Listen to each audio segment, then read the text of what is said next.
নমস্কার, তন্দ্রা লিটল ওভেনে আপনাদের সকলকে স্বাগত। আমরা চপ অনেক রকম ভাবে খেয়ে থেকেছি, আপনারাও খেয়েছেন অনেক রকম চপ। আজকে আমি একটা চপ করে দেখাবো, আর এই চপের রেসিপিটা সম্পূর্ণ আমার নিজস্ব। খুব সিম্পল, অথচ খেতে খুব ভালো লাগবে। আমি আজকে করে দেখাচ্ছি আপনাদেরকে কাঁকরোলের চপ, বা অনেকে বলবে পুর ভরা কাঁকরোল।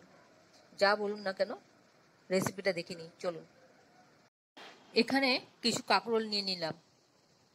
এই কাঁকরোলগুলি দিয়ে আজকে আমি আপনাদেরকে রেসিপিটা দেখাবো। প্রথমে কাঁকরোলটা দুধার আমি কেটে বাদ দিয়ে দেব। বোটাটা আর সামনের দিকের মুখটা কেটে বাদ দিয়ে দিচ্ছি।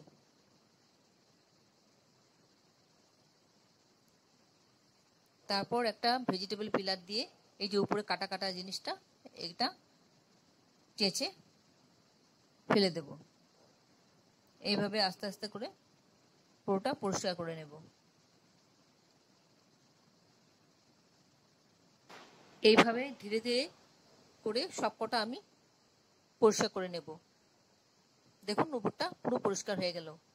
এবার ছুরি দিয়ে দুটো টুকরো করব, দুভাগ করব করে আমি ভালো করে ধুয়ে সবগুলি পরিষ্কার করে আমি গরম জলে ভাপিয়ে নিয়ে আসছি। একটু গরম জলে ভাপাতে হবে। কাঁকরোলটা যতক্ষণ ভাপানো হচ্ছে ততক্ষণে পুরটা রেডি করে নিচ্ছি। এখানে রসুন কোয়াগুলি আমি গ্রেট করে নিয়েছি, এখানে একটা কাঁচা লঙ্কা কুচি করে নিয়েছি, আর এখানে একটা পেঁয়াজ কুচি করে নিয়েছি। এবার আলুটাকে গ্রেট করে নিচ্ছি। আলুটা আমি গ্রেট করে নিচ্ছি।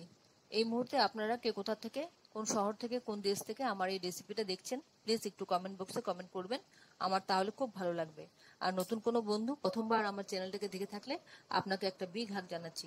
চ্যানেলটাকে সাবস্ক্রাইব করে নেওয়ার জন্য অনুরোধ রইল। পাশে বেল আইকনটা অ্যাক্টিভেট করে নেবেন, যাতে পরবর্তী আমার সমস্ত রেসিপি নোটিফিকেশন সবার আগে আপনার কাছে এসে পৌঁছয়। আর আপনি যদি ফেসবুক থেকে দেখে থাকেন তাহলে ফলো অপশনটা ক্লিক করবেন আর একটা লাইক দেবেন, তাহলে আপনি আমার সাথে জুড়ে যাবেন। আপনি আমার সাথে জুড়ে গেলে আমার সমস্ত রেসিপি নোটিফিকেশন সবার আগে আপনার কাছে এসে পৌঁছবে। কড়াতে আমি 1 টেবিল স্পুন সর্ষের তেল দিয়ে দিলাম। তেলটা একটু গরম হলে পরে এর মধ্যে আমি পেঁয়াজ কুচিগুলি দিয়ে দিচ্ছি। পেঁয়াজটা একটু ভেজে নেব, কাঁচা গন্ধটা যতক্ষণ চলে না যায়। কাঁচা গন্ধটা চলে গেলে পরে এর মধ্যে আমি কাঁচা লঙ্কা কুচিগুলি দিয়ে দিলাম, একটু ভেজে নিচ্ছি। তারপর এর মধ্যে আমি রসুন গ্রেট করাটা দিয়ে দিলাম, একসাথে ভেজে নিলাম।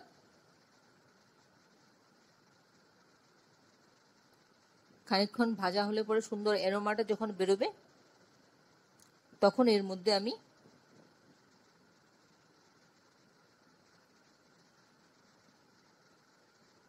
সেই গ্রেটেড আলুটা দিয়ে দেব।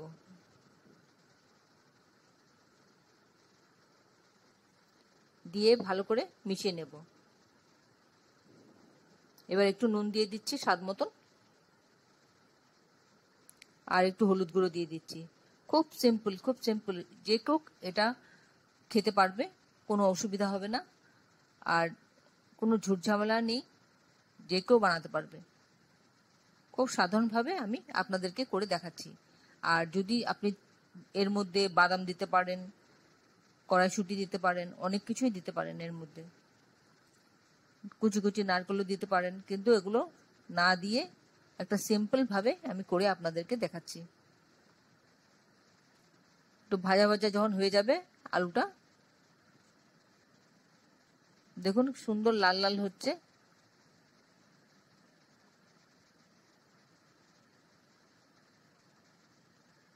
আর খুব সুন্দর একটা অ্যারোমা বেরোচ্ছে পেঁয়াজ আর রসুনের।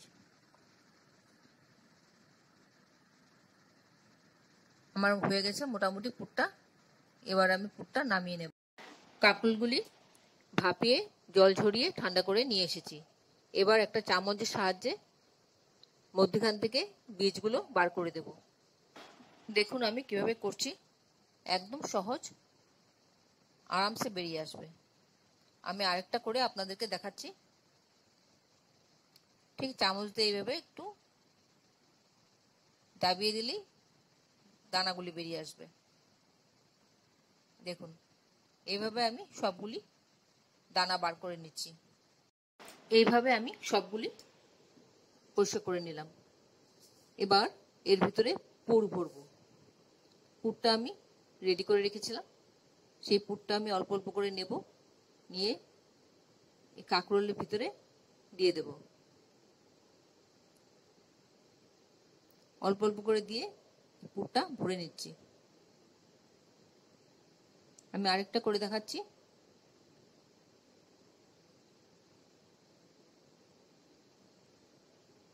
এইভাবে আমি সবগুলি কাঁকরোল পুর ভরে নিচ্ছি। এভাবে সবগুলি কাঁকরোল পুর ভরা হয়ে গেল। এবার ভাজতে চলে যাব। ভাজার আগে ব্যাটারটা তৈরি করে নিচ্ছি। একটা পাত্র নিলাম, তার মধ্যে আমি 2 টেবিল স্পুনের মতন ময়দা নিলাম, আর 1 টেবিল স্পুনের মতন চালের গুঁড়ো নিলাম, আর একটু হলুদ গুঁড়ো দিলাম। আপনি চাইলে বেসনও দিতে পারেন সঙ্গে। একটু নুন দিলাম স্বাদ মতন। এবার সামান্য অল্প অল্প করে জল দিয়ে একটা ঘন ব্যাটার তৈরি করে নেব। ব্যাটারটা যেন পাতলা না হয়। দেখুন আমি কিভাবে করছি।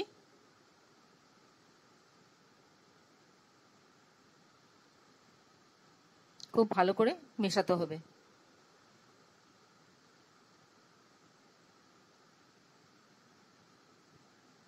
এইভাবে ভালো করে মেশানো হয়ে গেলে পরে তারপর আমি একটা করে কাঁকরোল নেব, বেশ এটাতে চোবাবো, ব্যাটারটাতে চোবাবো, আর তারপর ভাজতে দেব। আপনারা যারা এখনো পর্যন্ত আমার চ্যানেলটাকে সাবস্ক্রাইব করেননি, ঝটপট সাবস্ক্রাইব করে নিন। আপনাদেরকে আমাদের মাঝে দেখতে পেলে আমাদের খুব ভালো লাগবে। দেখুন আমি এইভাবে একটা একটা করে ব্যাটারটা লাগিয়ে নিচ্ছি।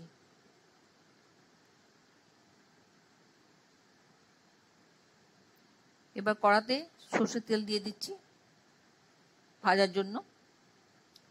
তেলটা একটু গরম হলে আমি এর মধ্যে একটা একটা করে ভেজে নেব। আমি যে দিকটা মুখটা আছে ওই মুখের দিকটা নিচের দিকে দিতে হবে। এভাবে দিয়ে ভেজে নিতে হবে, উল্টে দিতে হবে জিনিসটা।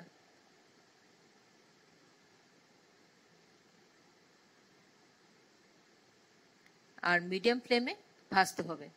খুব ফ্লেমটা বাড়াবেন না, কিন্তু ফ্লেমটা বাড়ালে উপর থেকে পুড়ে যাবে আর খেতে ভালো লাগবে না।